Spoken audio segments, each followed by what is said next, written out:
slowly seeing like a shift back to like camps. Like people are trying to do that more and more, and everyone's like, I can't because my big bucks are showing up on camera. And we invited these guys to come. We gave them the coordinates to the camp. We gave them all this kind of stuff. We gave them like waypoints to check out when we get up there to hunt and all that kind of stuff.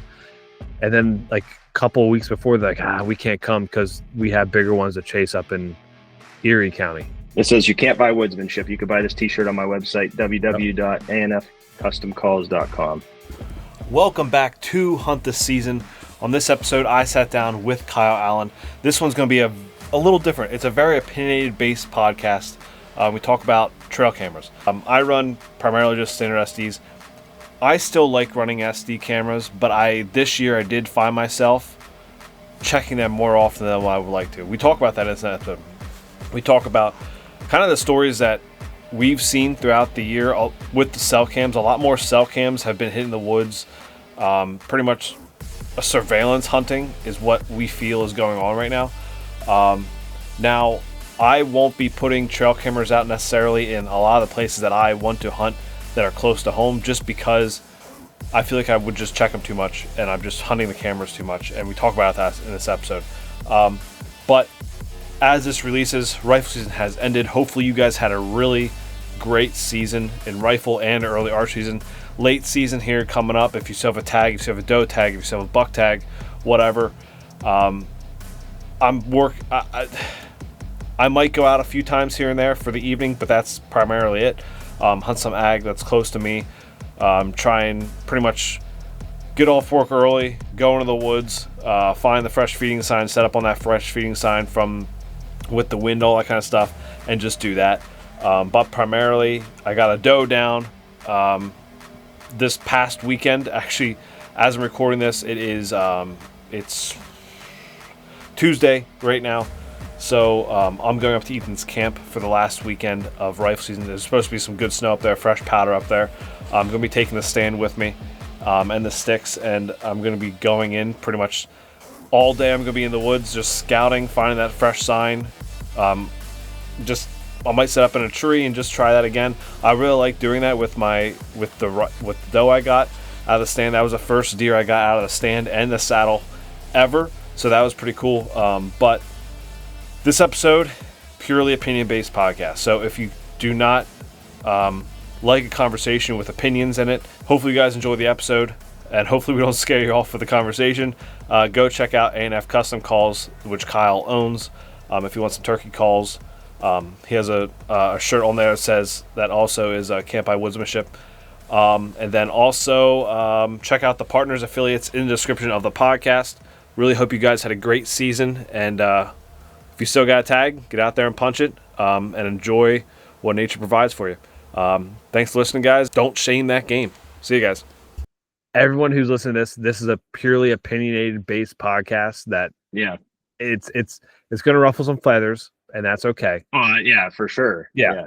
I knew that going into this. When you asked me to do this, I was like, yeah, well, I'm going to piss some people off, but if you knew me and my family and how ruthless we are during our group text, you know that I really don't care. You got the shirt on too. Yeah, I figured I had to, given the circumstances. Yeah, I was taking notes because I was talking to my wife yesterday, and she was like, I brought up like the whole topic because this is like a spur of the moment podcast, like very last minute, like yeah. And I was like, I have a podcast planned tomorrow night, and this is what we're talking about. She's like, oh, and I was telling her everything. She was like, oh, I'm kind of glad you're talking about that stuff. Yeah. Like, yeah, because she's been seeing it more recently, and she doesn't even hunt. So it's kind of like, for an outside person to start seeing that, it's blatantly obvious. It's becoming, I would say over the last like 4 years or so, I've noticed it's definitely changed. Yeah, it is. It's changed a lot. That's for sure. And but I also want to talk about your buck you got in Ohio too. We'll start out with that, right? Yeah. So then we'll grease them up with that. Yeah. That a little bit. Honestly, because this has been like this has been the best start I've ever had to a season. So in my whole entire hunting career. So I even saw that it would be your grandfather. Yeah. Your son's great grandfather got one down. I went on and saw that today. I was like, I didn't even see that post like when you first posted, and I was like, that's pretty freaking cool right there. All right, Kyle, we'll just kick it off, man. So you've been on the podcast like I think it was 3 times now because we did. That sounds right. We did the one with turkey hunting. We did 2 turkey hunting ones. We did your the Grand Slam. I think might have been the first one, huh? That was the very first one. Yeah. And then we did turkey, and then we did woodsmanship, which is kind of ironic that you're on here again for the main thing, the meat and potatoes of what we're going to be talking about on this episode here. But to start it off, little intro for the people who don't know you, who haven't heard you on the previous 3 episodes. Yep. I was born and raised in Western Pennsylvania. Started hunting when I was 10, and I grew up in a hunting family. So I hunted with my great grandfather when I was in the 90s when I was real young. So I've been around it my whole entire life, and especially in Pennsylvania. So that's where I come from. That's my bread and butter is hunting PA. Yep. And then you moved to Ohio now. And we're going to start this off by pretty much your Ohio season, because I saw a post and was like, oh, he's off to that. The off to a good start. He's off to a good start. Honestly, I was off to a pretty rough start. I was hunting behind my in-laws' house, and really nice buck come walking up, and I was like, oh, I'm going to shoot this one. I bet it was probably, I don't know, it was probably 130 inches or so. And, I shot, it was a 40-yard shot. He was a little bit quartering away. And when I shot, I was like, man, I drilled it, because I had one of them light up knocks, and I saw where it went in. And I was like, man, I drilled it. And so I followed blood until I got to the neighbor's property line, and I didn't have permission to go onto their property. So I had to drive up the road and ask permission. And they said, yeah, go ahead, go get it. So I went back, and I ran out of blood relatively quickly after I crossed that property line. I was like, nah, this ain't looking good. So I kind of figured I hit him in the front shoulder probably. So I grid searched the whole next day, didn't find it. And then I was, for like 3 or 4 days, I was pretty much sick, and I didn't hunt those 4 days. And I was like, I got a feeling I need to go behind my house and hunt. So that's what I did. And, lo and behold, I see these 3 doe or mom and 2 little ones. And this is like 4 or 5 days after I wounded that buck. Didn't find it. So I see these doe, and they're kind of just feeding towards me, and I'm set up on this oak flat overlooking this scrape, and I see them feeding my way, and they come down in this little ravine, and I see this little button buck, and it gets the zoomies. I don't know if I've never seen a deer get the zoomies like a dog does, like the jumping around thing, just sprinting the whole way through the woods. And it was like running up the banks of this ravine, and then it got down, like it put its front down and its back up, like a dog would do, and it wanted these deer to play with it. And then all of a sudden I hear this real guttural grunt sound. I was like, well, that wasn't any of the deer that I'm looking at or have seen already. And then all of a sudden I see this rack come up over the hill, like right down in front of me, probably 65 yards. And I'm like, holy smokes, this is a big buck. Yeah. So, I stand up, and, I'm watching him, and he starts chasing this button buck. The button buck that had the zoomies, he's chasing that all through the woods. Like he was mad at it. Oh, like running around after it. Yes. I've never seen anything like this before. And what was the time frame for this? This was in the middle of October. Okay. And this was like, I don't know, 5:30-ish. Okay. All right. I want to say, I can't remember. It wasn't close to dark yet. Yeah. So I'm watching this button buck get chased by this huge buck, and they're like 100 and some yards from me now. So I start I have this like one of them old can bleat calls. I don't know if you ever saw them, but they turn them over. Was it the big one? The big one? Yeah, the long can. Long can. Yeah. So I get that out, and I hit that a few times, and that buck turns around and comes back to these doe that are right in front of me. Well, then these doe hear me do that, and they walk up towards me too. So now I'm like, well, this is going to work out perfect. They're going to walk right up this hill right to me, and they're going to feed, and this buck's going to come up. He's going to check this scrape 10 yards from me, and it's going to be easy. Yeah. Well, it never works the way you think it's going to work. Right.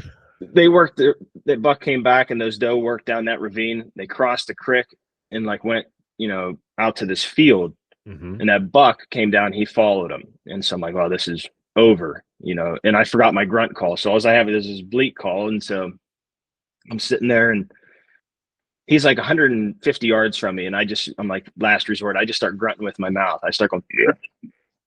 And he stops, and he's looking, and then I do that bleat call a few more times, and then grunt again. And he turns around and walks straight back the way he came from, crosses the creek, walks straight up to the hill, and I shot him at 29 yards. It was insane. That is awesome. Yeah. Like because you said this was behind your house, right? Yeah. Yeah. Okay. We owned 15 acres. Okay. It was a grandparents' property. We bought it in 22. And, there's probably, I don't know, 7 acres of woods. So it's like it's a pretty small piece of woods. Right. So, you just can hunt where you can, I guess. And like, is there good, like, I guess, like, there probably won't be too many good terrain features, but is there good, like, change in, like, elevation? It is. It's both. It's actually pretty nice because I live in pretty much ag country here in Ohio. I live like south of Cleveland, like 50 minutes or so. Yep. And it's pretty flat, but I have like one of the only, like, I would call it a cliff. It's it's like 40 feet, 50 feet drop straight. Like it's washing out into the creek. And I live along the Killbuck Creek, and so it's a pinch point. It's a funnel. Yeah. Okay. That scrape, is that like an historical scrape? Yeah, it's there every year. Really? It's on a beech tree, and it's there every year. The beech trees, like, I know, I'm sure you're the same way when, like, walking through the Allegheny National Forest. Like, when I'm walking through, like, Clinton Potter, or, like, the place I hunt down here, like, when I see, like, a beech tree. Now, recently, it's been, like, shifting to, like, laurel, like that lone laurel bush that's kind of in the middle of, like, a trail. That's what I've been seeing. But, like, those beech trees, like, always, like, when I see one out there. Yeah. Like, anytime I see limbs hanging low in an opening, I always just walk over near it just to see, because usually there's a scrape on it. Yeah. Especially if it's, like, kind of like a flat terrain feature too. Yes, exactly. I have seen some, like, they pop up during the rut. But, like, there was one where it was a steep hill like this, like, almost like, I don't even know, like, it was steep, but then they got to a flat bench, and, like, there's a pine tree, and then you see, like, it's scraped out. But those, like, once again, those are scrape ones. Like, it's just like the rut ones where they're just fired up and they're just making random scrapes everywhere. Yeah. But that's pretty cool. Like, is that one, the historical one, is that like a big one? That's yeah, it's actually not that big. Okay. It's actually not that big. It's probably, I don't know, 30 inches by 30 inches. I mean, maybe not even that, 25 inches by 25 inches. It's just if you didn't go there and look at it every year, you'd probably just think it was something like what you just said, just like, a rut scrape. Yeah. That's pretty cool. Like, is there multiple branches broken on that tree too? Yeah, there's two of them right beside each other. All right. And, like, what time frame do you usually see that, like, open up? Or is that open up usually the first one? It's the first one open. Like, as soon as the leaves start falling. Yeah. I don't know. Usually when the September is usually when they start hitting it pretty good, like early September. Okay. All right. And it's like, okay, I can sit this scrape at some point. I'm going to see something. Like, you probably have a good doe herd that's there. Like, it's actually, the doe herd, the deer here are ridiculous. I mean, there's so many deer out here. It's not anything close to what people experience in Pennsylvania. Yeah. Yeah. The deer per square mile in Pennsylvania compared to the deer in Ohio. Yeah.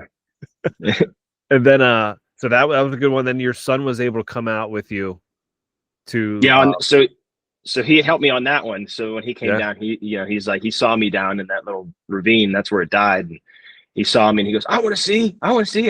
So that was pretty cool, because he was, he understands what's happening now. And so he got excited over that. And then I want to talk about your grandfather's buck. Now let's talk about that, because that was pretty cool, because your son was able to take pictures with your grandfather doing that, his great grandfather doing that. Yep. So my grandpa, my son's great grandpa, he came out. He had been doing cancer treatment all fall, and so he hasn't been able to hunt at all. And so I said, well, why don't you come out, until you get feeling better, come out and hunt behind my house. And so he came out, bought a license, and he sat back there one night and he goes, I said, what'd you see? And he's like, I saw a chipmunk, fox squirrel, a hawk, and a buck. And I said, what happened with the buck? He goes, well, it was a little too far. He said, it was in the brush. I couldn't get a shot. So the next morning he went over, sat, where he could get a shot to where he saw it cross through earlier. But then when he sat there and it got light, he couldn't really shoot. He was sitting on the ground, So he got up, moved over into the open woods more. And when he was standing there getting ready to clear a spot to sit, he saw a deer, kind of looking towards him. And he goes, I think that's a deer. He's telling himself, and he goes, oh, there's another one. Well, they didn't see him moving yet, but now his crossbow's on the ground, leaning on the tree. And he's like, oh, what am I going to do here? Well, those doe, mom and the little one come walking up like 15 yards from him, he said. And then he saw behind them a buck was following him. So he's like, oh, that's a buck. So those doe saw or smelled him or saw him, he was so close, and they took off. Well, that buck started running. So my grandpa picked the crossbow up and the buck stopped right where those doe were and he shot it. Right? There was like 15 steps, he said. Oh my gosh. Yeah. So then he comes walking back to the house. I work from home. I'm sitting in the office and I see him coming back at 8:30. I'm like, he's coming back way too early. Yeah. I think he's either killed something or he got cold, and he had some pep to his step. So he came walking back and I meet him out in the mudroom and I said, well, what'd you see? And he goes, oh, I saw two doe and a buck. And I said, well, what happened? He goes, I killed it. And he had blood on his hands. And I was like, oh. That's awesome. Yeah, it was cool. That's awesome, especially on your property too. Like that's pretty cool to have that happen. Yeah, because my grandpa, he's never had property that his family owned to hunt. It's either public land or we always had to ask farmers where I grew up if we could hunt. So it's pretty cool that my grandpa's 85 and he's able to come out and hunt on a piece of property that his family owns. That's kind of I would like to see my grandfather get one. Like he shot like a handful of deer when I was first getting into it, but I'd really like rifle season. We go up to we hunt public in the Bald Eagle State Forest area, and we have a blind set up for him and all that kind of stuff. Like he takes a heater out with him and sets up. Like last year, opening day, a rifle he saw. I think he said he saw like. I think it was like 5 doe ran by him and like a buck too was down like right below making a scrape and all that kind of stuff. Like, and he just couldn't get a shot. So we moved his blind this year and try to set up and, set him up in a better location and not on the deer trail either. Like it was kind of like one of those things where we want to be able to shoot the deer trail, but yet we don't want to block the deer trail from them coming down. Right. So I'm kind of personally, I'm like, leaning like I don't have a deer down yet this year, and I'm like I kind of want to sit like that morning with him just because like you don't know how many more mornings you have to that's right hunt with someone, and it's like you kind of and that kind of gets into what the topic that we're going to be getting into anyway right now. It's like you kind of have a devil and angel on your shoulder with the whole thing, and it's like you want to go hunt for yourself, right? Like you want to go get something down for yourself, but also you have this side that's like I really want to go sit with my grandfather, right? It's like so I'm like weighing that back and forth, and I'm leaning more towards sitting with him anyway. It's like if I don't get a deer down this year, I don't get a deer down. Like I also am planning on like evening going somewhere else and hunting, like just like sitting with him because he's not going to sit all day. Like he's not a sitting all day type guy. So and I think that kind of leads to this whole conversation that we're about to have, because it's hunting has, and I've been seeing it more and more, and it's kind of been getting more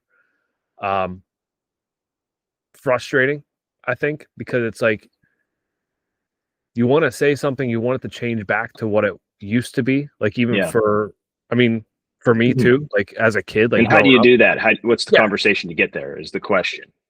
Yeah, it's like I don't think there's like there's no conversation. Like we can have these conversations right here that we're about to have, but it's like the whole mindset of everyone has to change completely to take it back to what it truly means to hunt. Yep. Right. And I feel like to kick it off, I feel like it's actually become more of a trophy hunting thing. Like back in the before hunting was hunting, it was just hunting to survive, right? Right. It's not hunting has become is not hunting anymore, in my opinion. It's about, like what you said, trophy. It's more like farming for the deer. Yeah. Or managing for the deer. You know, you're not hunting them anymore. Yeah. And that's what's, I guess, frustrating at this point. Because I've had multiple thoughts about this, and it's just like I don't know how to word it right. It's you know, you and have not be people, a hypocrite too. You try not to be a hypocrite in the conversation too. So it's like it's hard. Yeah, it's so like people buying land, like land's so expensive, right? It's extremely expensive. But I've seen a lot more people buying land just to like for deer hunting, which I mean it's great. Like I would love to have that, right? But yet it kind of worries me because like what about these farmers that grow stuff, like buy land to farm on? Yeah. But now people are buying those farms and turning them into like kind of like a whitetails haven, right? Mm-hmm. That's kind of worrisome to me too. It's like, we probably shouldn't be focusing that much on deer that, you know, it's taking away from farming. Just people treat each other, you know, over an animal. People are just disgusting towards each other over killing an animal, which is crazy. And that's what I think is most frustrating to me. And especially like, as we're, you know, the topics we're going to get into, that's why I think this conversation needs to be had. We did have one last year, well, 2 years ago, maybe, with Aaron from what is that, Legendary Pursuit or something like that? I forget the exact name of it. Yeah, he uses your calls quite a bit, I think. Yeah. We had one with him about cameras as well, and it kind of, you know, and social media and influencers and all that kind of stuff. Like, and I think this kind of is along the same kind of topics that we're going to be talking about. But you had a post. Do you want to read the post, or do you want me to read the post? You can read it. I don't have okay, I don't have it. I'm gonna pull it up here. But I mean, it's kind of funny because as I read that, I was like, the couple days before, I was sitting in the woods, and I was like, man, I've been basing too much this season, like around like cameras and like trying to like, should I hunt this area? Or should I not hunt this area or should I go to this area because I have a camera here and I can check that camera while I go to this area and see what's there? And also, it was like, you're not hunting the spot because you feel in your gut that you can kill something there. You're hunting because it's convenient for you to check the camera. Yes, exactly. And it was like, I got away from that, and like I had, I would say 3 decent encounters this year with mature buck in the woods, and it was like the one I was almost like I stalked up to 20 yards in him, and it was like that. We were talking about that. You messaged me about that one, and that there was like, I had a camera near there that I was checking, so like I wasn't necessarily like I was on my way out of the woods, right? Like I was like checking a camera, and I was walking out doing that kind of stuff, and I just saw his rack. Like for some reason, like it looked weird. Like it was like, I don't even know why I looked over there. Like it was like I just caught it out of the corner of my eye, and it was like I just saw white, and I was like, it kind of looks like an antler. Like in my mind, it's also like, nah, that's not an antler. Like why would that be an antler? And it was. So then I was like, okay, it's stalked. Like that right there, like was heart pumping and fun and everything that I want hunting to be for me, right? Like everyone has their own journey in hunting. Like it's their own thing. But that right there, when you get that pumped up, like it could have been a small basket 6. Like if I could have stalked up to a small basket 6 and put an arrow through him, or if it was this big weird looking 7, like I would have. It was either way. It was fun. It was a fun experience. And then, you know, I had one where I went into this area that I scouted in the spring, set up there at 7:30 in the morning. I saw a nice big 8-point come down 60 yards away from me. He didn't come any closer. He just stayed right there. So that was fun right there. And now that I was like, okay, I got to make a play for possibly him next time. Moved around, didn't see him, all that kind of stuff. Fast forward to now, 2 weeks ago, up in Ruck Camp on like, week and a half ago, I guess, November 8th, I went to a spot that I scouted in the spring. Now, I did have a camera here, but it was out on pinch point, but I hunted above that. Camera was completely dead, but I was like, this is going to produce no matter what. I went to that area because we all know deer will skirt around cameras because the sound, the light. They see them. Yeah. They smell them, they see 100% see them. And went there, had a small spike come by, and I was like, you know what? Where that spike came from, I want to explore anyway. Right. So I was like, I actually found the trail that he was on, heavy beaten down trail, going through thick laurel, went down, got to like a thicket, like a little opening between laurel and a cut, and jumped like 3 doe out of there. I was like, I ate my lunch right there, and I was like, I'm going to set up right here. Little did I know there was literally 4 active scrapes that I was like surrounded by. Yeah. Once we got up in this tree, set up in a perfect tree to me that I thought they'd be coming down the hill at like an angle. Yeah. This big 8-point comes behind me. I hear a grunt, and then I hear a squirrel go like chatter like really quickly at this buck, because now I know they were eating in this area. Like I could see like the feeding sign. So I imagine that squirrel was also trying to eat in the same area, and the buck and him met, and they both got startled probably. Yeah. So, but then he came back, and I bad shot, put him on. He started quartering away, hit him in the hip. Arrow broke off like 2.5 inches. He bled, but it's because the broadhead stuck inside him. Yeah. And the arrow broke, and he just went running.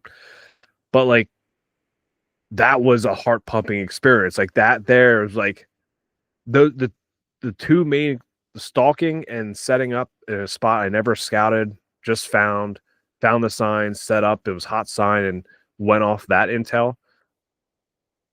I have never had a camera where I was like, I'm going to hunt this camera because it's producing. I have never been able to. And I love checking cameras. I love doing that. But yet also it's like, I can see how it can, it's honestly, it's definitely surveilling the woods. It's like 100%. It's like surveillance system. It's like you're at a warehouse, you're at TMI Island or 3 Mile Island, and there's cameras everywhere. Yeah. It's exactly that. But your post, you have a shirt on sale on your website. You can't buy woodsmanship. So Kyle's post was, hunting has become a rich man's hobby. As I cover miles and miles of the Pennsylvania big woods each year, it's incredible the amount of surveillance cameras I come across. In a place that's supposed to feel remote and wild, it's disappointing to feel as though you're constantly being watched by someone who didn't take the time to be present. To me, that is not hunting. That is surveillance, and quite frankly, requires zero skill. Don't even get me started on the people shooting out of their vehicles. Hell, this year we even found someone's bear hunting spot, a jug of maple syrup in a tree, birdseed, and mineral blocks all set up with a cell camera. Insane.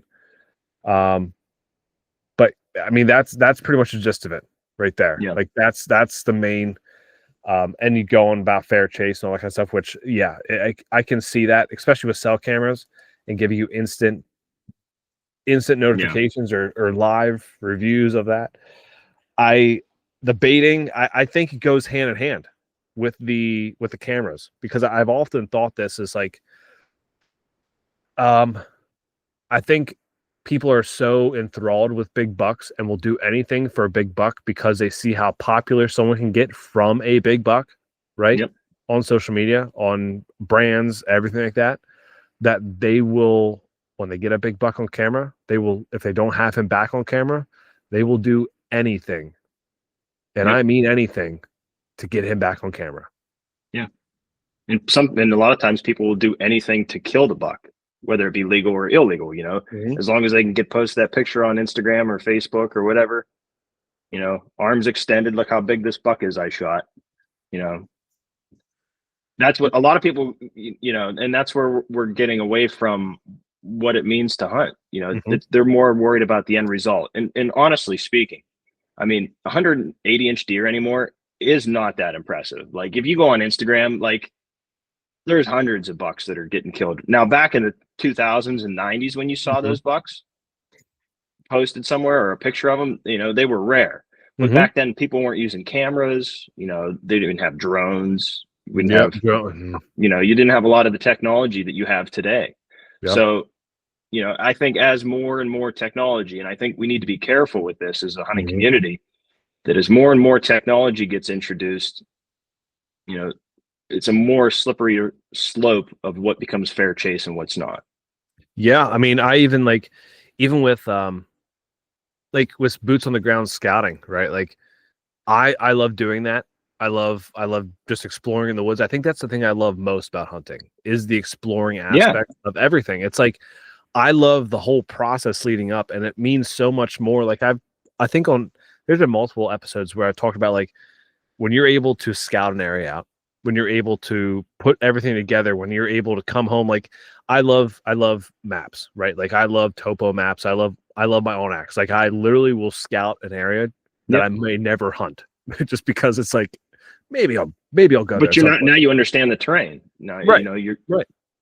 But it's like that whole process leading up to going in that area, to then putting boots on the ground, scouting that area, to reading the fresh sign, to doing all that stuff, compared to me personally, like if I would have shot one in front of one of my cell cameras up north, I don't know how I would have been happy because I would have been able to get a deer, would have been able to put meat on the table, would have been all this kind of stuff, would have been successful, right? But I think it would have meant so much more to me if I would have been able to arrow that buck and actually had an end to that story with that buck that, I just found the fresh sign that day and set up that day. Yep. Like it's so much more rewarding to me that way. Yeah, I think. Absolutely. So this year, the buck I killed here behind my house we put tape on it, and it roughly scored like 138 and some change. The buck I killed in PA was 131 inches. And the buck in PA, I can tell you how I got that one this year. On Saturday, we were turkey hunting. I forgot you got a buck in PA this year. I completely forgot about that. So we were turkey hunting on Saturday. So it was my dad, both my brothers, me, and two of my great uncles and my grandpa and one of my cousins. So, we're all out turkey hunting with my dog. Oh, and my buddy Dylan, his dog, and him too, and his dad. So there's a gang of us, we're turkey hunting. And I was with my dog, and this buck comes running up to me. This is separate. This isn't even part of the story where I killed mine. But this buck comes running up to me. I was getting ready to, relieve myself in the woods and made sure there were no cameras watching me. that is, yeah. But this buck comes running up to me and my dog, and it's grunting, and it never sees us. And it was like 30 yards from us, but it was big. Yeah. So I ran back to the truck and grabbed my bow and took my dog out to my dad. And I told my brother about it. And so he went on the other side of this brush, and he saw the buck twice and couldn't get a shot. He saw it at 25 yards the one time, and I forget, it was a little too far, but it was in a thicket. So it was, yeah. So I leave there and I go back to turkey hunting, and I come up on this road. This is Saturday evening, first day of turkey. And I find all these turkey scratchings on the road. So I, radio to my dad. I say, hey, bring Lloyd over to me. I take Lloyd up in my dog, and, we're going up through the woods, and I come across this baseball bat size tree that has a rub on it. So I'm like, that's a pretty nice size rub. And I'm looking around, and I see another rub like 25 yards away. So I walk over to that one, and I look up in the woods, and there's another one. So I just keep following these rubs. This is a rub line. And I've got my dog, and he's hunting around for these turkeys, but I'm at this point now, I'm deer scouting at this point. Yeah. So I walk up to the edge of this old growed up thicket, and I'm looking around, and there's all these rubs. It's just completely tore up. Like this is like somewhere that they come and check. Like there's multiple bucks obviously coming here to this spot, and this must be where like doe come through. So they're trying to mark it up. Well, we hadn't seen any scrapes all day turkey hunting, and I found 2 fresh scrapes. So I'm like, well, this is where I'm hunting, right here with all these rubs and these fresh scrapes. So I found a, gaggly looking tree, and I said, well, I can hang it in that. So I hunted my way back to the truck, or back to this this well road where my dad could pick me up.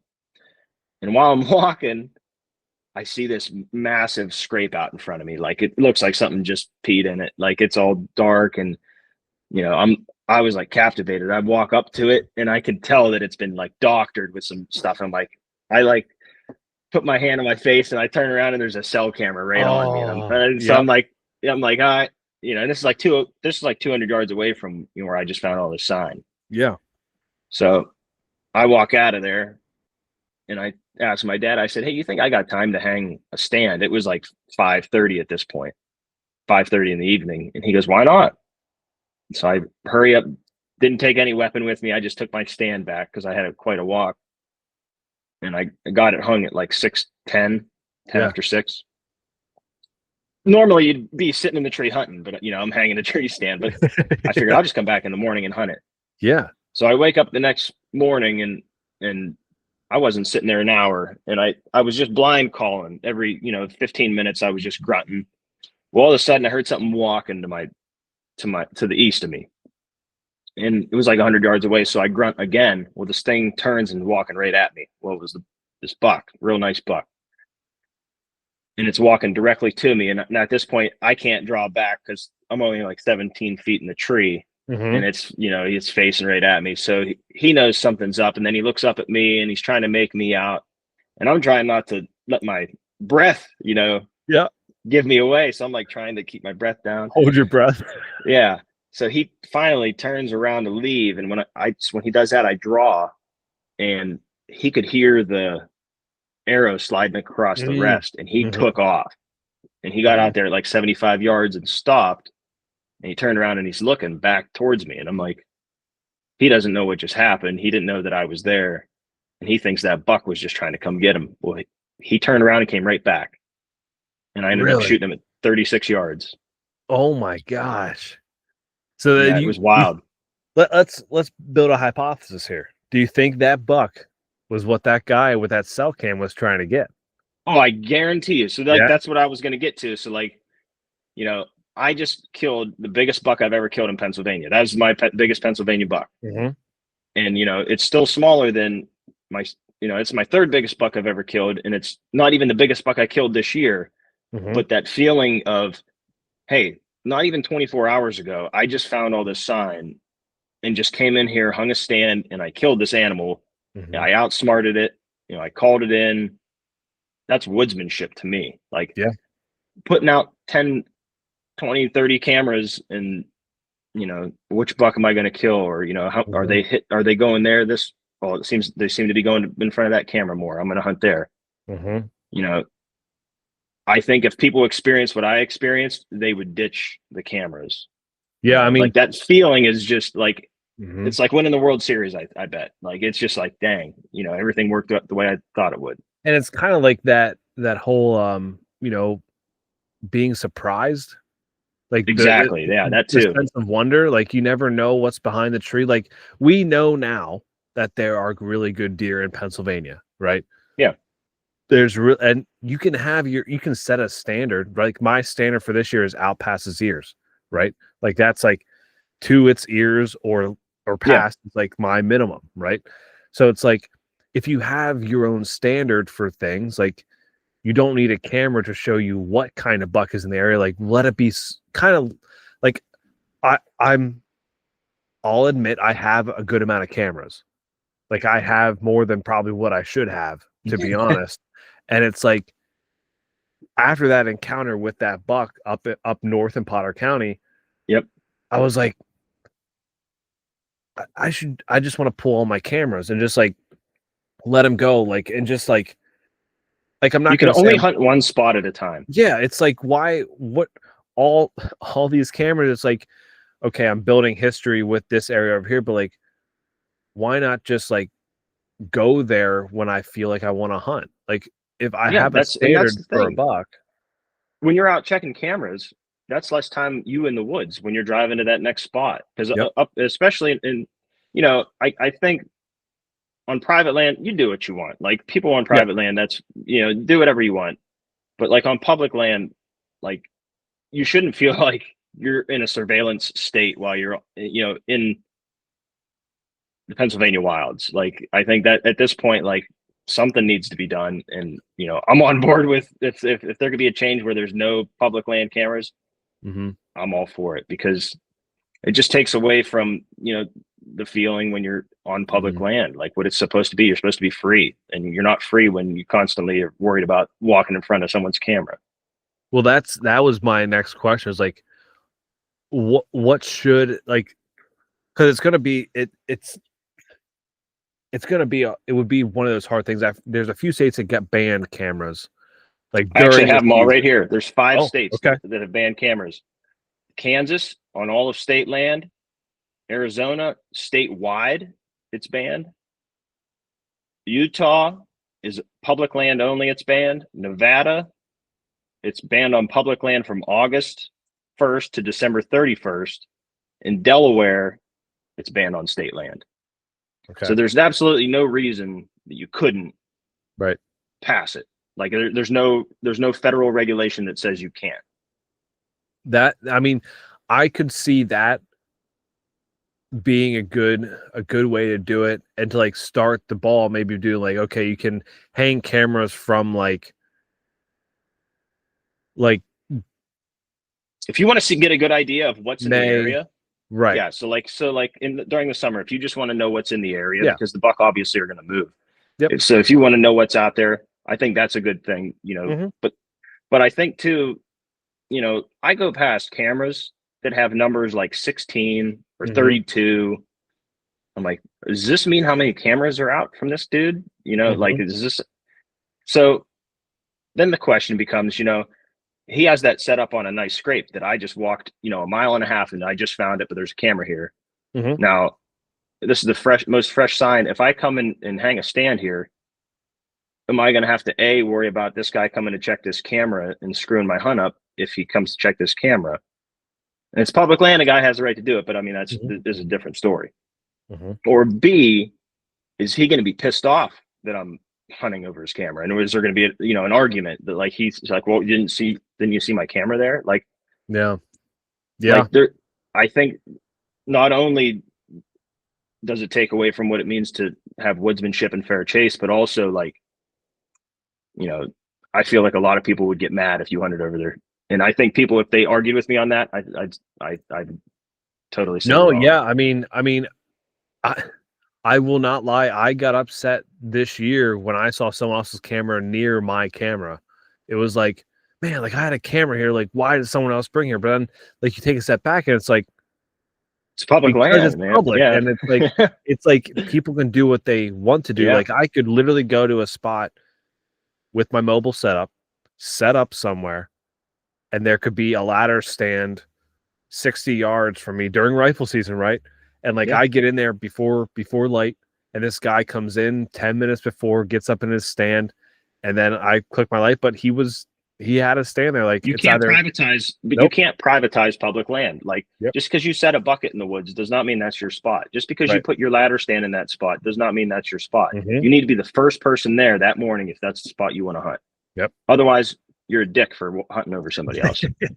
I mean, rifle season is like when that happens, right? Like, that's the most when it happens. It's like, you have a spot, you sit up there, you wait, and then all of a sudden 9 o'clock comes and there's some guy busting through the bedding area by himself, and you're like, you're waving your hat like, I'm right here. He just keeps walking by. But it's just one of those, it's public land. Like, you can't, that's the good thing about it, right? If people could, I mean, and people need to have like some common courtesy, right? So, like, equate it to this: you go to a park, right? You're sitting on a bench with your wife. Okay. Can somebody come and squeeze in on that bench with you? Yeah, it's public. It's public. I mean, why not? You know, like, it's a 2-person bench, but they try to squeeze 3 people in. You know, they can do it, and they have a right to be there, but it doesn't mean you're being inconsiderate. You know, it doesn't mean you're not being inconsiderate. You know. Yep. I think cameras, the reason, like, and if you really think about it too, like, I looked up a little history of trail cameras.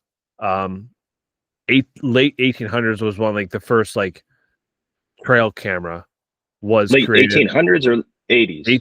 Late 1800s. Holy it says, smokes. considered the father of wildlife photography. So like it was a photography thing. It wasn't like an actual. It was a camera trap. So it was like one of those with it, like I guess one of those big bulb lights that would go off. Like if a deer walks through, trips the wire. Yeah, they would trip bulb it. light goes off. Yeah. Early 2000s is when digital technology replaced film, making it easier to store, retrieve, and review images without developing film. So that's like, and then modern trail cameras, 2010, advancements in battery life, image quality, and night vision became common. And cellular cameras came about then as well. So, I mean, if you really think about trail cameras like the ones we think of now with like the SD card, with like, you know, you go pull the SD card, you put 8 batteries in, you walk away, you let it go again. That's really only been around for, I mean, it's 2025. So, I mean, 25 years trail cameras have been around, and deer have been around since I mean, since dawn of time. I mean, so like they're adapting to these cameras just as much as we're trying to trap them. Really, like we're trying to figure them out with these cameras. Like you can figure them out. Like I know people that can figure them out with cameras and all that kind of stuff, but it takes a lot of cameras to do that, or like a lot of time in the woods. That, and I just when we were, oh yeah. And just when we were just talking about, you know, a little bit ago about like, you know, you when you go check the cameras, like you're taken away from doing something else. Like instead of going to check a camera that's over here, I could be continuing to scout deeper into the woods. Yeah, with just as with much your weapon time in your hand. Yeah.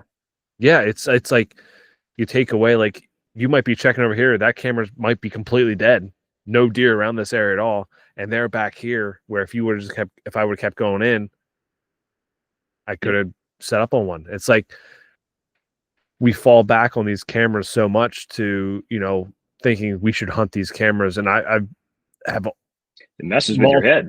Multiple times been like, I should not be hunting these cameras. And then this year I fell back on it again, where it was like, this camera's here over a scrape that I know is already there. So why not just hunt that?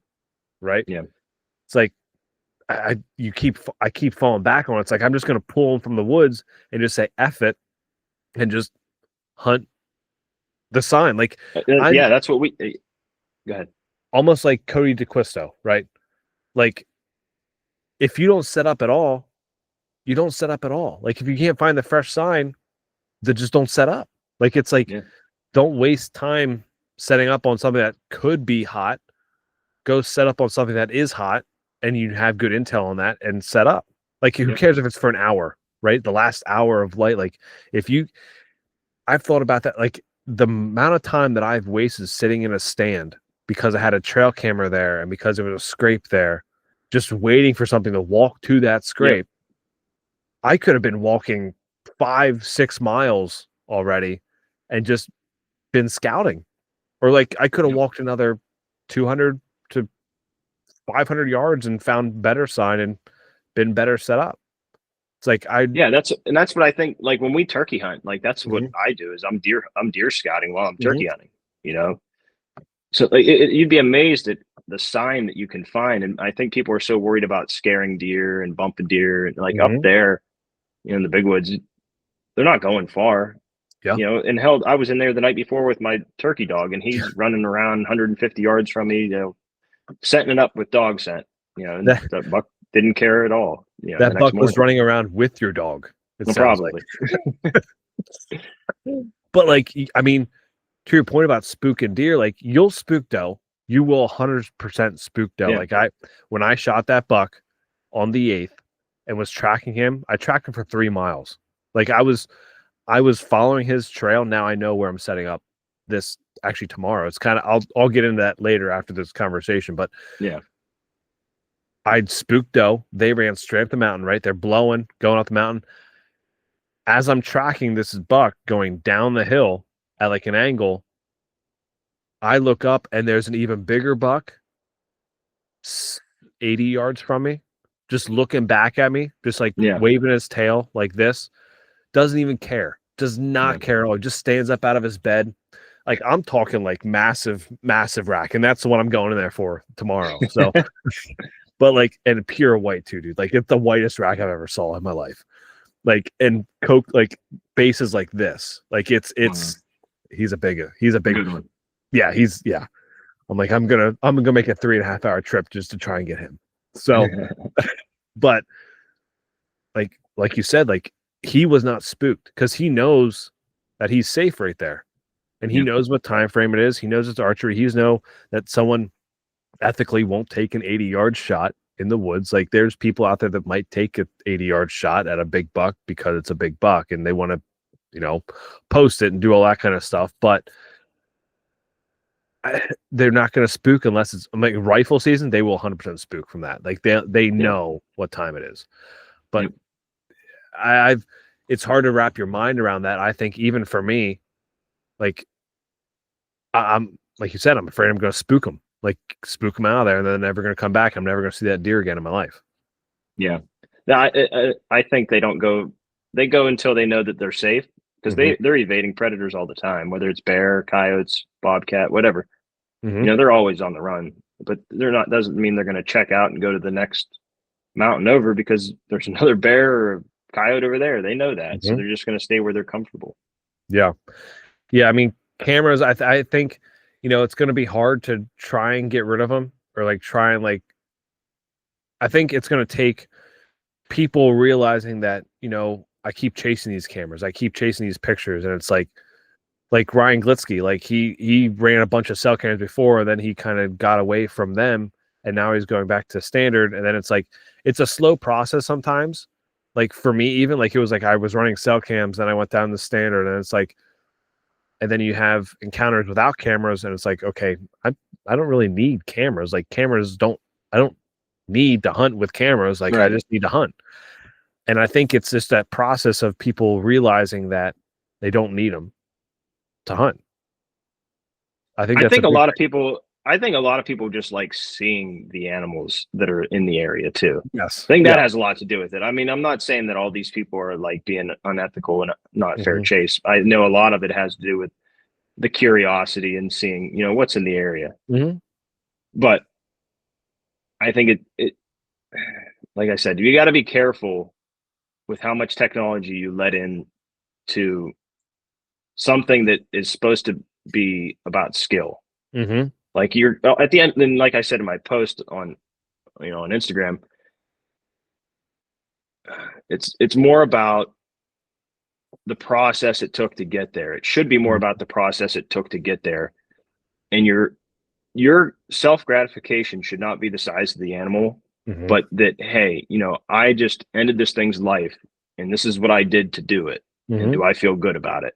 You know, and anymore, you go on all these pages and you see these posts of these people with these deer and they go, not the biggest, but you know, and I'm like, well, then why did you kill it? And why did you post it? Like, why did you do either of those things? If you're not happy with it, why did you just kill that thing? And why did you post it? Yeah. Or it's so like, I think that's the telltale sign that we're in a bad spot. You know, like with the hunting community. I've seen a few posts recently. It was like not the one I was after, but he gave me the first opportunity. It was like, I don't know if you're after. Yeah, I'd love for a 200-incher to come walking by me. But I was after that 200-incher. He didn't walk by, so I shot this one. Yeah. I mean that right there. I mean that's kind of a good thing. Like you still have a good, like you still get pumped up from like anything that walks by you, pretty much because the one you were after didn't walk by you, but this one walked by and you shot this one, right? Right. So I mean, that's a good part. Like there's still those people in there.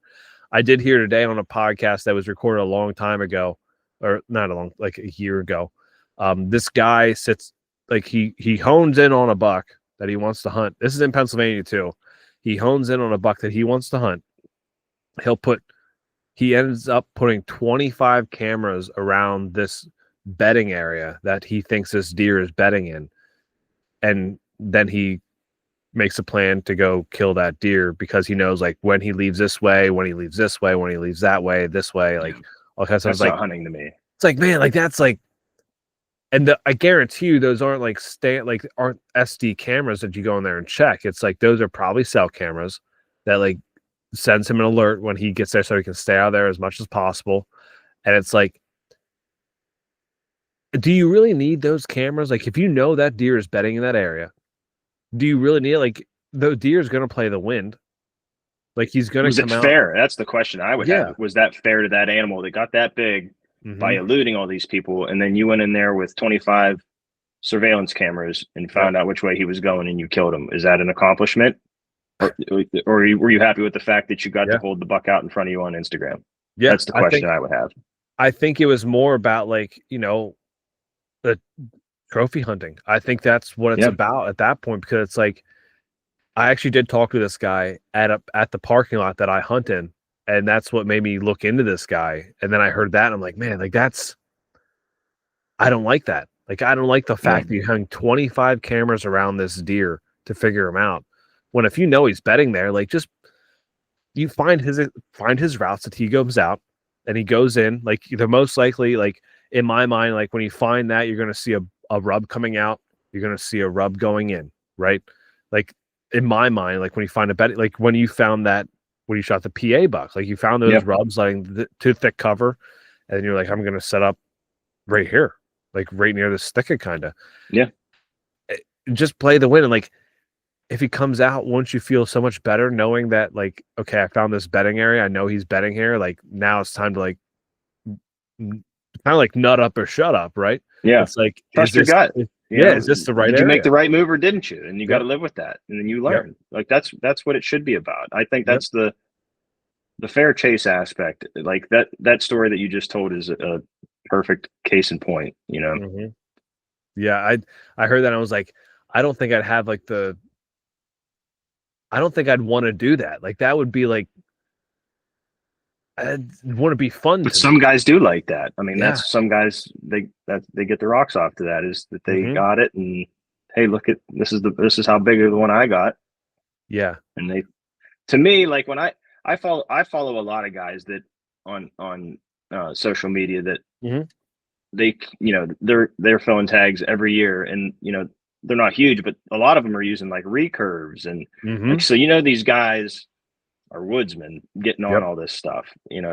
There's a guy, he's younger than me, Gage Galvis. I don't know if you follow him at all. He just got his third or fourth triple trophy.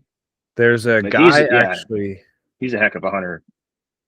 There's a guy I'm having on next Tuesday actually that just shot a buck in the Allegheny Forest with a recurve.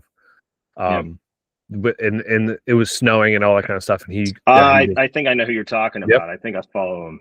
Yep. I'm having him on because he just went out to, I think he went out to Indiana. They shot one out there too, I think just recently. So so you have guys like that. And so like, as hunters, and we may have talked about this on a previous podcast, but like, we're all pretty competitive people, and we want to, we want to be the best at what we do. And so like when you talk about who's the best hunter, I don't think it has anything to do with the size of the animal you killed. I think it's how consistently you can get yourself in a situation to get the animal you're trying to get. Yeah, I think flatly. Yeah, I do think that, because I mean you can look at people who have manicured properties and you can be like, okay, yeah, they're are they good hunters or are they good like farmers? Right? Like it's like they probably worked hard, made a lot of money, bought the property, and and now they're farming for deer. Yeah, exactly. Like and I don't want anyone to think like I'm bashing private versus public. Like it's not, we're not. I'm a private hunter myself. Yeah. Right. Yeah. You shot 138 inch on privates. You're pretty much a deer farmer at this point. Yeah. But I mean, there's a difference. There's for sure a difference. Oh, absolutely. Because you can plan to hunt on private differently than you can public, because public I can look at this map like what I'm going tomorrow night, Thursday, when I'm going up there, I could look at this, be like, okay, I got to set up here. Like I could get up there and there could be a car parked where I'm going to be parking at, and it could possibly, and he could be up in that area. Then it throws me completely off. And it's like, I got to change my whole game plan after just 3.5 hours overnight to get up here. So it's like, but on private, you don't have that. It's like, if someone's on your property, they're trespassing at that point. So public, it's completely different. And it's like, to your point about, it's not about private. The size you of are the only person private. you may be the only person that has an opportunity at that animal at that time. Yep. On public, everybody has an opportunity at that animal at the time you killed it. And I think that's the difference to me personally. That's how I feel when I kill something up there. I'm like, man, anybody could have been here and I was here at this time and I got it. Also, and then that's just a self-gratification thing.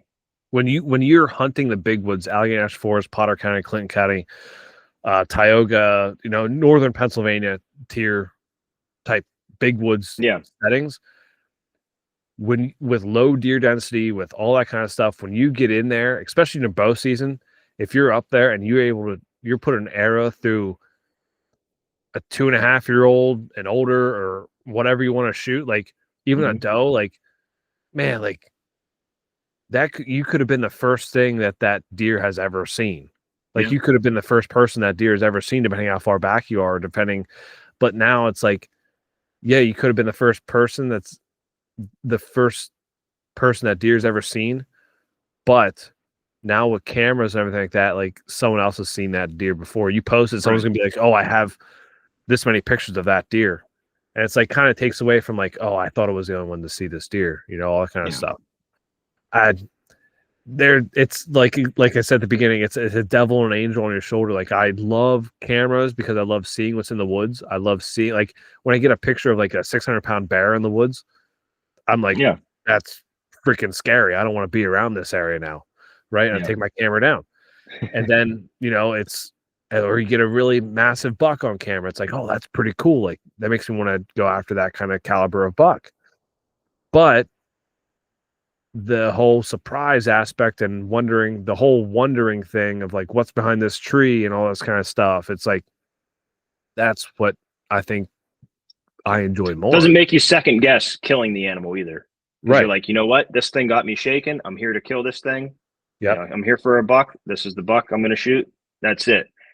There's no, well, I was getting that 140-inch buck, up until last week. Should I shoot this? Shouldn't I? Do the animal some, service and, be happy with what you got.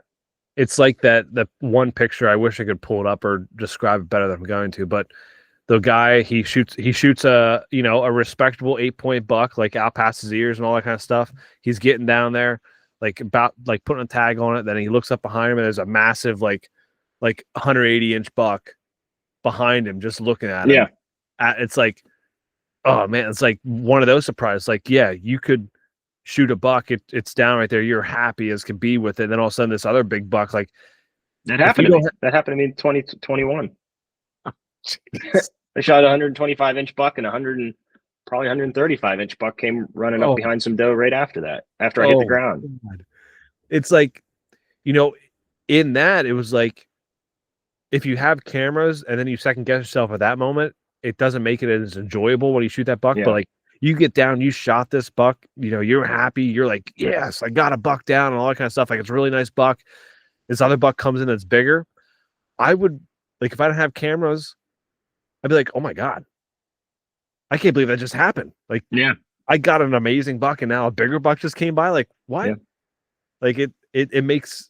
I would say I hope he makes it through for next year, and I'm going to come back here and hunt next year.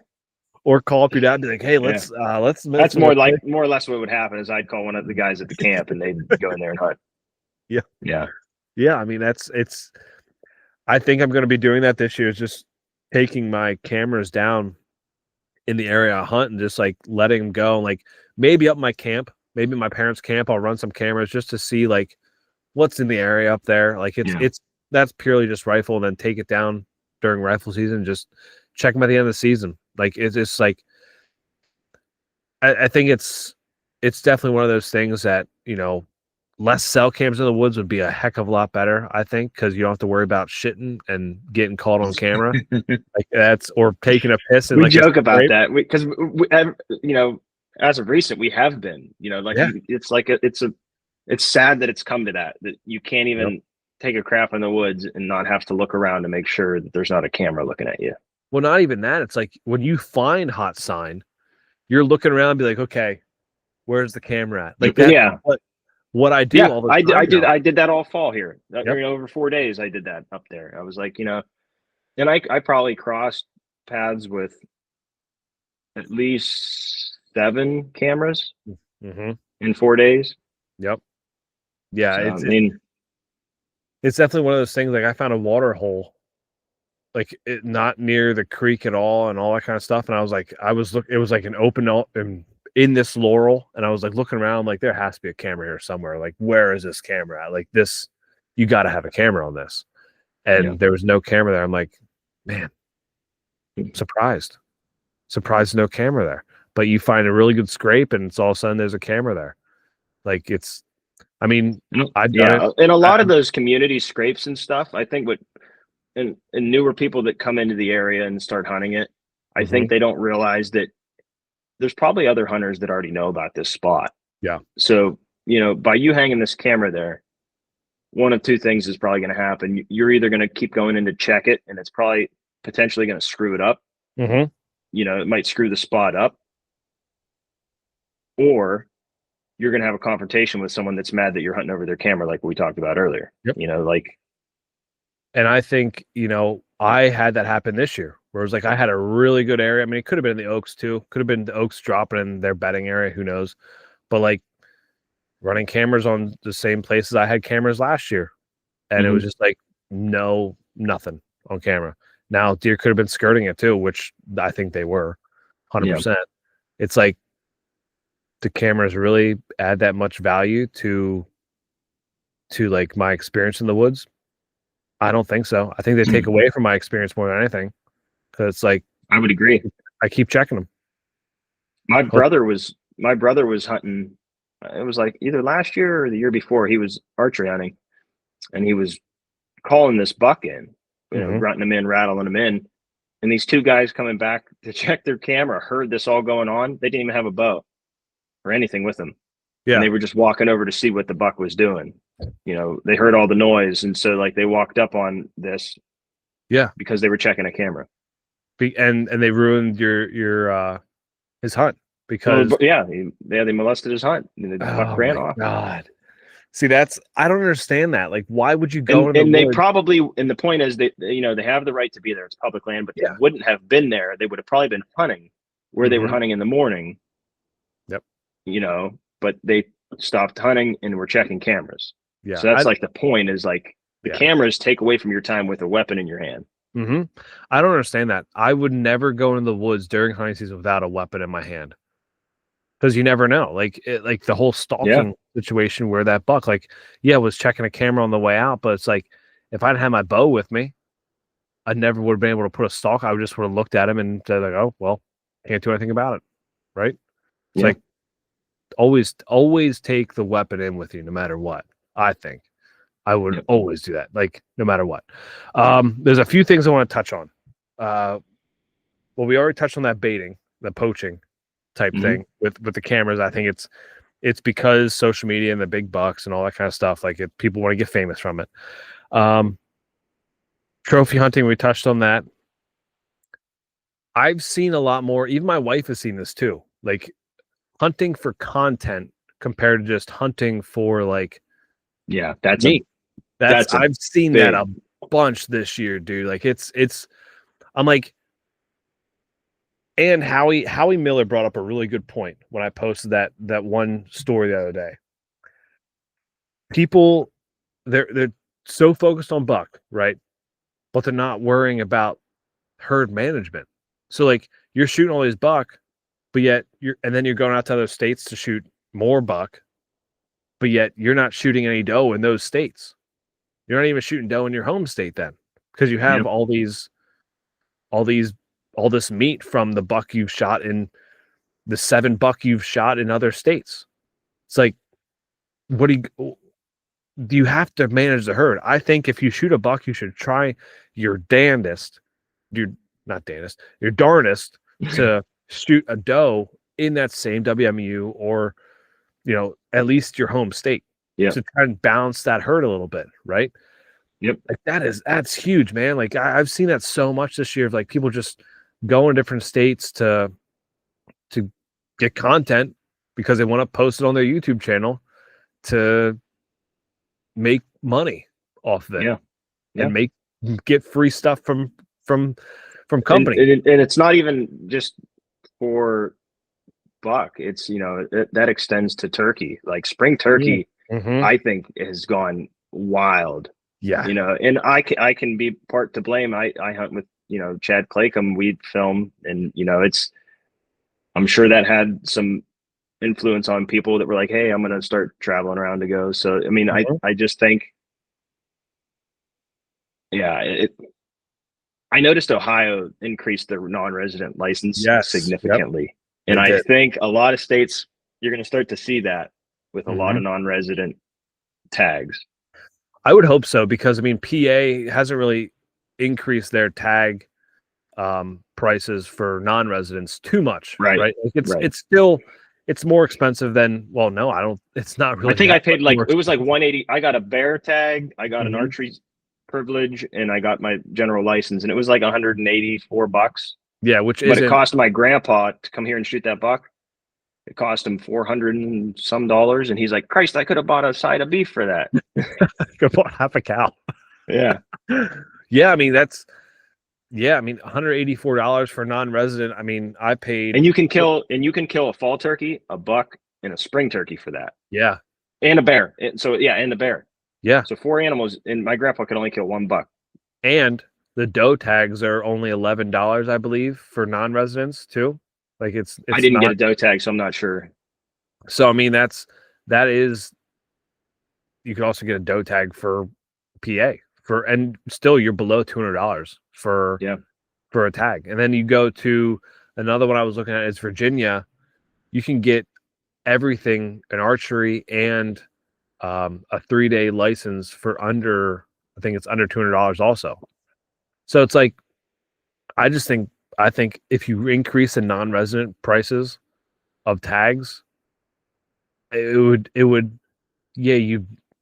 still make the same amount of money, especially if you have less people coming from out of state, right? Because there's going to be some that come out. There's going to be some, no matter what. But yeah, I just think hunting for content is ridiculous. I really do. Like, hunting is not about, like, I film my hunts. I like filming. I like editing my videos, like doing all that kind of stuff. I like it.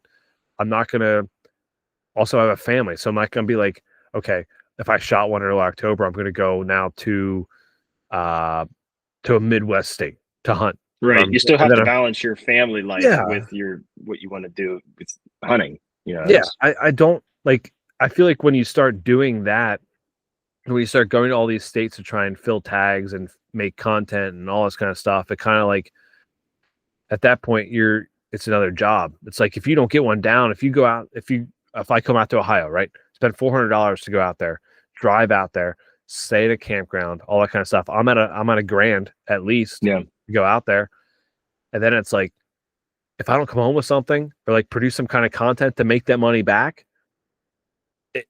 the trip was a waste. Yeah, a waste. And then it's like, it's not fun. It's not like then you buy all these cell cams because like, I got to be successful when I get out there. Yeah. It's like, I got to do this, I got to do that. Like, then you get home and it's like, you're upset, you not have a good family life and all this kind of stuff. I see so many people, man, traveling around, and like a lot of them are single. Like, that's great. Like, if that's what you want to do, if I was single, that's what I'd be doing. I'd be traveling around to hunt. Like, it'd be fun.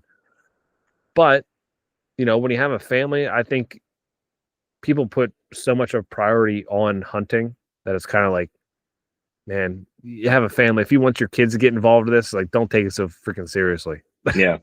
And that's the thing is, like, when I start to teach my kid how to hunt, I want him to fail. Like, I don't want it to be easy for him. I want him to understand that this isn't meant to be easy. This isn't meant to be, you're not meant to be successful every time you go out. You're going to fail. You need to learn how to do it. It's a skill. You need to learn the skill. Mm-hmm. So I think that's what I'm going to, when I start to teach him how to hunt, I don't think I'm going to put him in a blind. I think he's going to have to learn, hey, if you don't sit still, the animal's going to run away. You need to, so I don't know how old he'll be when he starts hunting, but I take my daughter out with me to scout. Like, to scout once. My dad used to do that with me. He used to say, hey, that's a buck rub. That's a scrape. That's, there's a track. I've showed her, the last time we were out, I showed her like I showed her a scrape, I showed her some rubs, and I showed her like a bed, and I showed her deer hair, like and she loved it. And now she has They a take Barbie. all that in too. Yeah, now she has a Barbie because she went to the potty 20 times now. So it's like we got her a Barbie because she got stickers and all that kind of stuff. And now the Barbie has binoculars and all this camp and a backpack. It's like Barbie's going hunting, and I'm like, oh, I like the way this is going. Yeah, all this kind of stuff. So it's like teach them the right way. And like I feel like I also told my wife this, like if I don't come home happy after hunting, why would she in turn want to go hunting, right? Like, or why would your kids want to go hunting then if you always come home in a bad mood? Like if you didn't get something and you're upset, like I may have had a terrible day in the woods, but coming home, you learn something, right? That's the mentality you need to take when you do fail. Is like, hey, I learned this today. Yep. So tomorrow is a different day. Yep, exactly. And I think it's just about, and I don't want my daughter necessarily to rely on technology to help her hunt if she wants to get into it, right? Like I want her to truly enjoy it. And like the most enjoyment I think both of us kind of had is when we're just going out there exploring, and it happens, right? Like it's like you don't know what's in the area. It's like bam, there he is. You never know what you're going to see. Like at the beginning of this podcast when I was telling you about that button buck that had the zoomies. Like I've been hunting for a long time and I've never seen that ever. And it was a cool experience. And then lo and behold, I shoot one of the biggest bucks I ever killed too that same night. So, you never know what you're going to see when you go hunting. I saw a flying squirrel one morning walking in. It like, I wish I had the GoPro going because it was so cool. It was like, it was right in my headlamp. I was walking in rainy morning and it just jumped from one tree to the other tree, but it was gliding the whole way. I was like, that's freaking cool. Like I'd never seen one of them before. Yep. That's pretty cool. A rich man's hobby. Like I think it's becoming a rich man's hobby. Big time. Yeah, I think and especially getting back to the cameras being on public land, I think it opens the door for people to commercialize our public lands. Yep. Like, hey, I'm going to put, and I found a camera that had I think it had 30, the number on it was like 30 something or, 40 something. Mm-hmm. And so, if they go around and have all these cameras and they know where all these bucks are hitting these scrapes, hey, do you want to pay $1,500 and come shoot this deer I got? And so the person that comes and shoots it didn't put any effort in and just killed this animal that somebody else could have killed that was, actually hunting. But the only reason that they killed it was because of that camera on that scrape. Yep.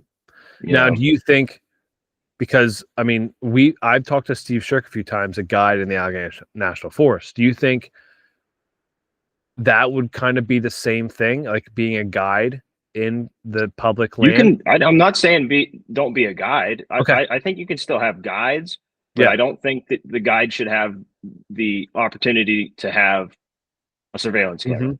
Yeah. Okay. Because that guide should use his woodsmanship, not technology.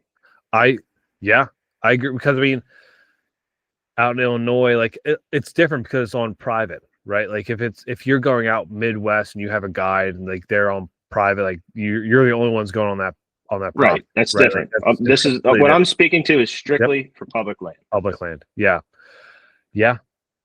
I can see that. Like only can run cameras like in the off season. Cause like you said, like there was, I forget where that was, but there's certain guides.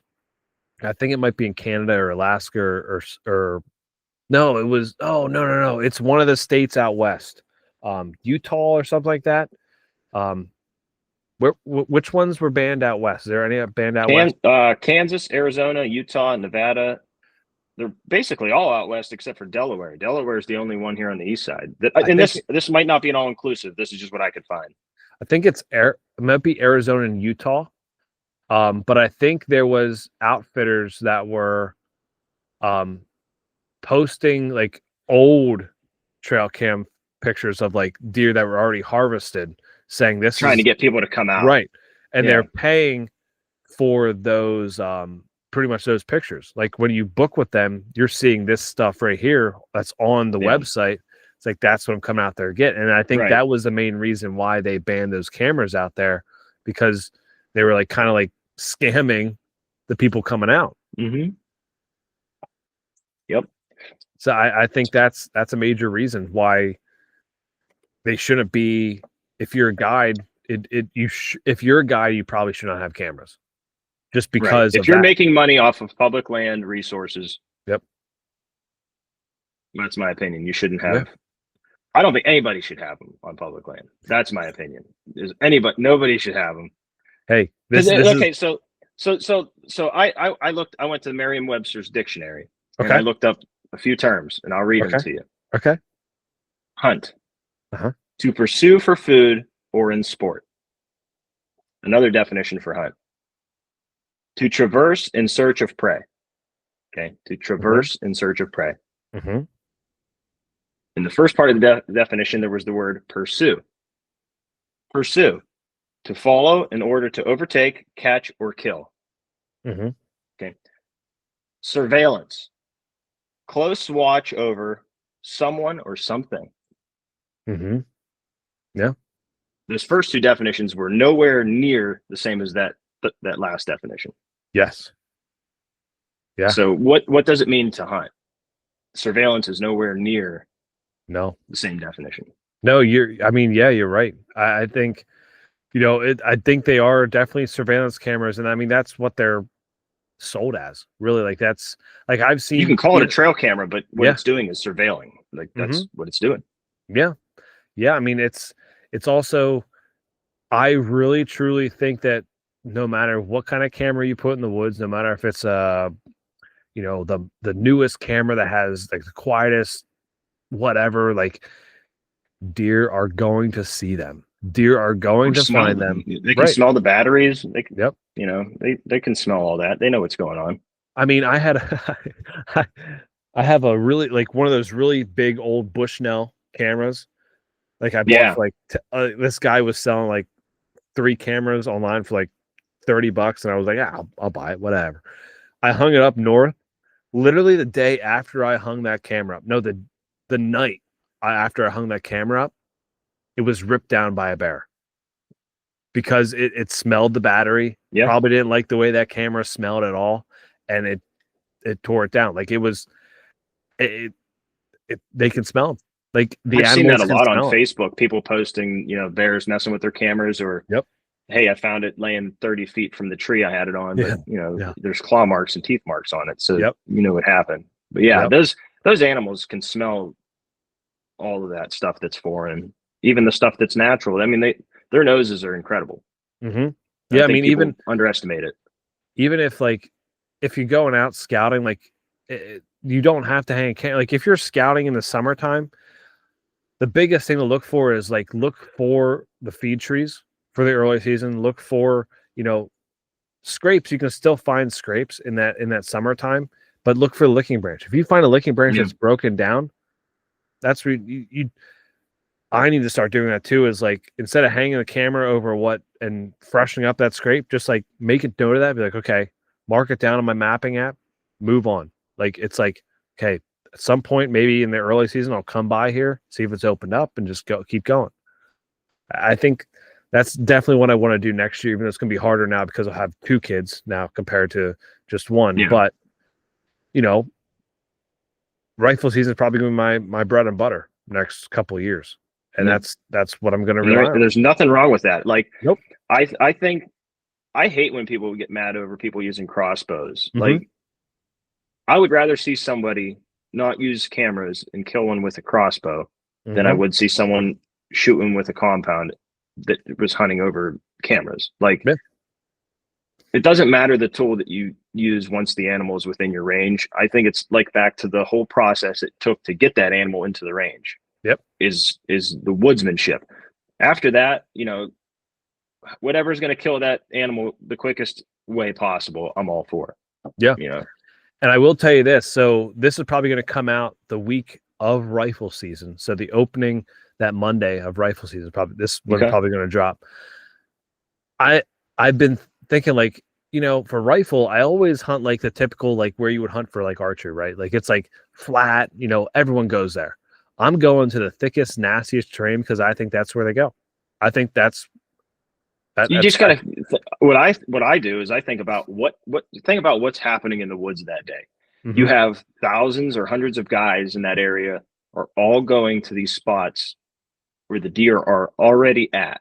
Mm-hmm. So go where the deer aren't yet. Yeah.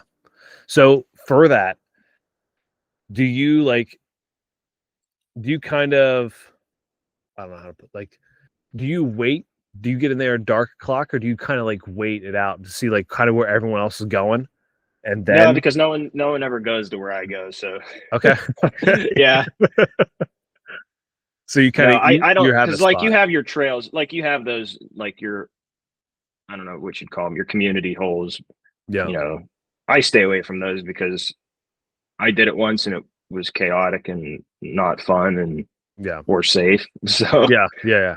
You know, I wasn't successful either. So I was like, well, that stunk. I'm never doing that again. Yep. You know, but granted, I know a lot of people do it on those spots because obviously it's easy to get them out of the woods too. Like, I'm hunting out of a camp with, you know, I don't know, 5 to 6 other guys my age that can help me get my animal out too. So, and that gets back to, you know, a previous conversation we had with just the camp mentality. Like, it's more beneficial to be selfless because you never know when someone's going to help you.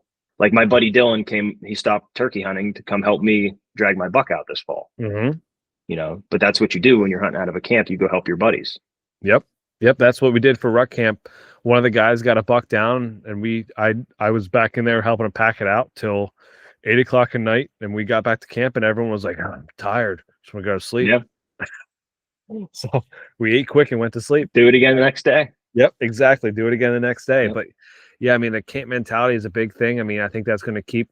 I think I'm slowly seeing like a shift back to like camps. Like people are trying to do that more and more. Yep. But it's just once again, like I had a talk with my buddy Nick Queen out in Illinois. He was like, "Dude, I've been trying to get people to do a deer camp, and everyone's like, I can't because my big bucks are showing up on camera." It's like, and it's like we had that too. The first Ruck Camp we were ever going to do, we did that giveaway, and we invited these guys to come. We gave them the coordinates to the camp. We gave them all this kind of stuff. We gave them like waypoints to check out when we get up there to hunt and all that kind of stuff. And then like a couple of weeks before, they're like, we can't come because we have bigger ones to chase up in Erie County. I was like, that's complete. It's not what this was. That's not the point of what we were doing here. Yeah. Like it was like, oh man, like that's irritating. It really is. And then like, you know, but you can't control everyone, which, you know, and everyone's different. Everyone's got different opinions, you know, different viewpoints. So there's got to be a balance somewhere. But I think the balance should be no cameras on public. Yes, and then it is balanced. Then it really is balanced because the guys that can't afford the cameras have the same, you know, they're on the same playing field as the guys that spent, you know, maybe $1,000 or they spend $300 a month on cell cam plans. You know, you can. I've seen a few guys that have like 50 plus Tacticams. I'm like, how do you afford? I know. What do you do for work? Yeah, like why? How do you afford that? Like, I barely want to pay. Like, I have 2 cell cameras up north, and I'm like, I barely want to pay $5 a month for that. Yeah, like I don't want to do that. But everyone who's listening to this is a purely opinionated based podcast. That it's going to ruffle some feathers, and that's okay. Yeah, for sure. Yeah. I knew that going into this. When you asked me to do this, I was like, yeah, well, I'm going to piss some people off, but if you knew me and my family and how ruthless we are doing our group text, you know that I really don't care. Yeah. If they take it too much to heart, they don't have the good, you don't want to be around them anyway. So it's okay. Yeah. Yeah. And, I mean, hopefully they understand where we're coming from, or at least I'm coming from with the viewpoint on it. No. Yeah. Keep the wild and wilderness, you know? Yep. Where can they follow you at and check you out and all that kind of, and send you a message of how much they hate you? I'm on Instagram, ANF Custom Calls, Facebook, ANF Custom Calls, and then my website. You can get this, the viewers on, if this is on YouTube or something, there's It says you can't buy woodsmanship. You could buy this T-shirt on my website, www.anfcustomcalls.com. Cool, man. Really appreciate you coming on again. Yep. Thanks. I appreciate you having me, Cody. Absolutely, dude.